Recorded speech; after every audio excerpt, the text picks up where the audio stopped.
Logan marks the final entry in this current incarnation of the Wolverine franchise. Hugh Jackman is apparently out after this. Or he isn't? Or he is, and they'll recast? Or we'll just get more Deadpool movies instead? Or another X-Men reboot? Or a female Wolverine will take over? I'm not really sure, to be honest. The X-Men franchise is like the X-Men timeline. A real shit show. But as always, we're going to go through some of the Easter eggs and references and things potentially missed from the new trailer, including some exciting new villains, trying to make sense of the timeline and how all that abstract viral marketing hints towards what we're going to see and what stories this movie is based off. Also, stick around to the end if you want to win a loot crate and find out who won the one from last week. Okay.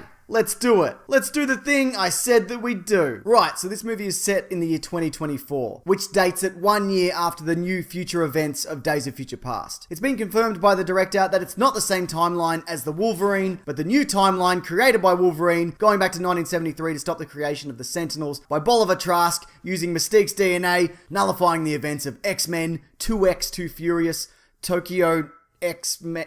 You know, I'm trying to do that thing where I'm making it the same as Fast and Furious. It's not really working. And X-Men Origins awful. So that means things went from this to this in the space of a year. Whatever way you look at it, this makes no sense. But all the X-Men films may as well be set in random points in time on different planets. It's irrelevant. So what happened? Well, it's not entirely clear, but we know mutants are disappearing at an alarming rate. This coincides with the decline in health of both Logan and Professor X, which makes me think it could be the result of some kind of virus or mutant suppressant in the water, or maybe it is just time. We'll see. Wolverine, though, is said to be at the point where he's slowing down, and his body is in incredible pain since his healing factor is all wonky, and he uses painkillers and alcohol to get through the day. It's said that he'll still heal, but now an immediate scar is left behind, which explains all of these. He's also reluctant to use his claws, for reasons we'll get into in a bit. Just hold your bloody horses. Alright, what are next? What are next? I mean, what's next? Professor X is suffering from some kind of degenerative brain disorder, though he will have lucid moments. The water tank he's in is probably designed to be a reflection of Cerebro, and I think a lot of the imagery and character arcs are meant to echo previous entries, like the way in which Logan has somewhat reverted to his old who gives a shit attitude.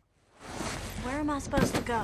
I don't know. You don't know or you don't care. Pick one. There's been questions regarding who the hell this bloke is. Now, I can definitively tell you, but in the interests of dragging this out so YouTube can potentially put 2 ads on this video, to give everyone the maximum information possible, let's go through who it's not. Some have speculated Deadpool, but I'd say the chances of him showing up are slim to none. His wacky antics aren't really suited for this kind of story. Besides, the last time Deadpool was in a Wolverine movie, everyone went insane because it was such a good and fun time and everybody loved it. Now, it could be the main villain character played by Richard E. Grant, but it's not him either. In fact, I'm fairly certain he's not in the trailer at all. So it's actually Caliban, a character we saw show up in X-Men Apocalypse. There were some pictures of him released recently that confirm, yeah, that's Stephen Merchant under the hat and goggles. Let's grow ourselves a big, lanky, goggle-eyed freak. All right, calm down, mate. There's no need to get offensive. No, I was joining in. Call you fatty as soon as All I right, saw no, you. I was joining in with what? No, I don't have a go at the eyes, because that is a stigmatism that I've had from the age of 5. So that's what makes them a bit bulbous. Caliban is a mutant who can detect other mutants and their powers, and even track them. He'll probably be coerced into finding Logan at some point or something. Seems a good enough reason to put him in the movie. Now, he's an albino and has spent a lot of time living underground, so it makes sense that he'd be sensitive to sunlight. And he looks a little bit different than the last time we saw him. That can be put down to continuous mutation over the decades, or the fact that they recast people all the time in this series, and who cares if he looks different? Shut up, nerds! Okay, in terms of villains, we're getting the Reavers, with the main one being Boyd Holbrook as Donald Pierce. They're like the next wave of human evolution in the way mutants were, the difference being they augment their bodies using cybernetics. I'll talk more about where they come from in a bit, hold your horses, but the comic book version of Pierce has modified himself to such an extent that his head is his only original part. And even then his brain is filled with all sorts of circuitry and whatnot, where it's been speculated that he might not even have a human brain anymore. Here, he just looks to have a robot hand. Sweet looking robot hand, by the way. Robot hand CGI has come a long way. There was recently a picture released of a severed arm from the wrist down holding a shotgun. You see it. This is it. I'm wondering if this is his original hand, taken off by Wolverine at some point in the past, and so he has some kind of personal grudge against him. But I'm also wondering about Richard E. Grant, one of the most British men who ever Britished about. Where's he at? He's listed as Dr. Xander Rice, who traditionally is the surgical head of the project to recreate the Weapon X program. Bryan Singer, though, confirmed in the X-Men Apocalypse commentary that Mr. Sinister will appear in the film. So maybe he's actually playing him instead. It looks like the Weapon X program, though, has been recreated because this girl is 100%, almost certainly, I'm fairly confident, X-23. The real giveaway is the 2 claws protruding from each hand. But I'll circle back to her in a bit. Just keep holding those horses. There was also an international Red Band trailer released, which is, mostly the same, except for this and this. You see the name Peters on the gravestone. That's not really visible in the regular trailer. There's been a few Marvel characters with the last name Peters, but no one, really significant. Could be a nod to Evan Peters, the actor who played Quicksilver, or, someone on Crew, or even Australian legend and cooking show icon, Peter Russell Clark. Come and get it with Peter Russell Clark. In the city or the outback, he's Australia's brightest spark. G'day. Fucking shithead here. G'day. Bernard King here. Want to show you G'day. What's the fucking name of this? But let's take a look at some of the stories this project is based on. Now, Hugh Jackman has hinted heavily that this is the Old Man Logan story. I've got 3 words for you guys. Old Man Logan. That's all I'm saying. But there's been a stack of conflicting information regarding this. I mean, from a rights holding standpoint, Fox can't do Old Man Logan as they won't be able to use the characters of Hawkeye, Hulk, Captain America, and so many more.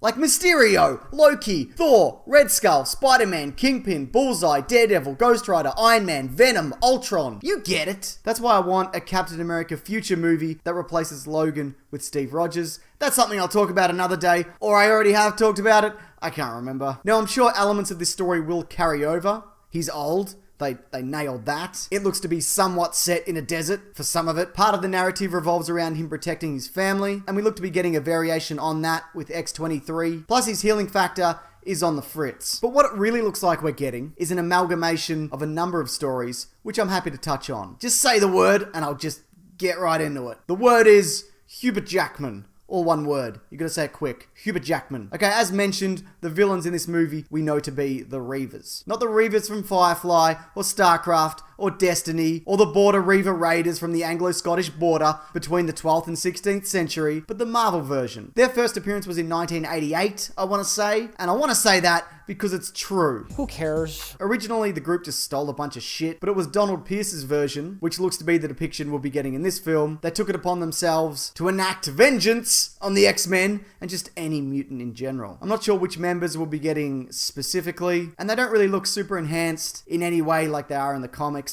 Just the odd robotic limb. Probably nothing to the extent of Bonebreaker, the guy with tank treads for legs. What a ridiculous thing to do to yourself. Another storyline that looks to be implemented is the origin of X-23, Laura Kinney. She's the end result of many failed attempts to replicate the Weapon X program. Using Wolverine's DNA, which we saw get swiped in the post-credits scene for Apocalypse, she was created to become the ultimate weapon again, or whatever. Because she's a clone of Wolverine, she basically possesses all of his abilities. Enhanced strength, speed, healing factor, but only has 2 retractable claws in her hands and 1 in each foot. They're also the only part of her that's actually coated in adamantium. It's been speculated that when Hubert Jackman will step away, she'll become the new Wolverine, just like what happened after the death of Wolverine. And speaking of Wolverine, death of, I'd say there's a fairly good chance this story will wrap up with that. That comic involves a mystery person who, spoiler alert, turns out to be Dr. Abraham Cornelius, putting a bounty out on Wolverine. He was one of the original scientists responsible for his creation. After a number of twists and turns, it's revealed that he requires Wolverine's healing factor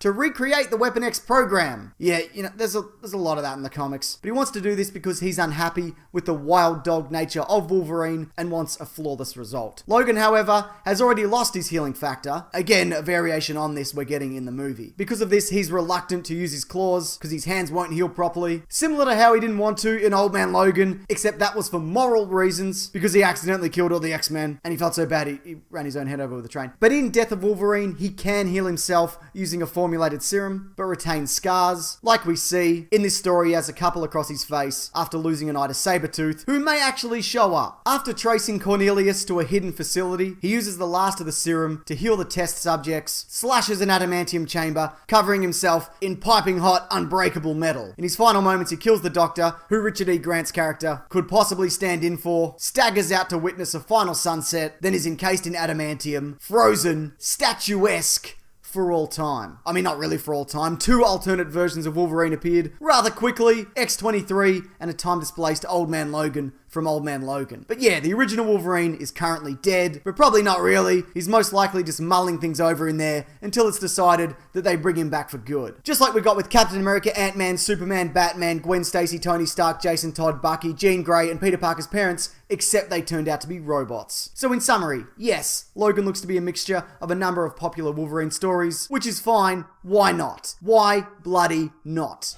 Wake.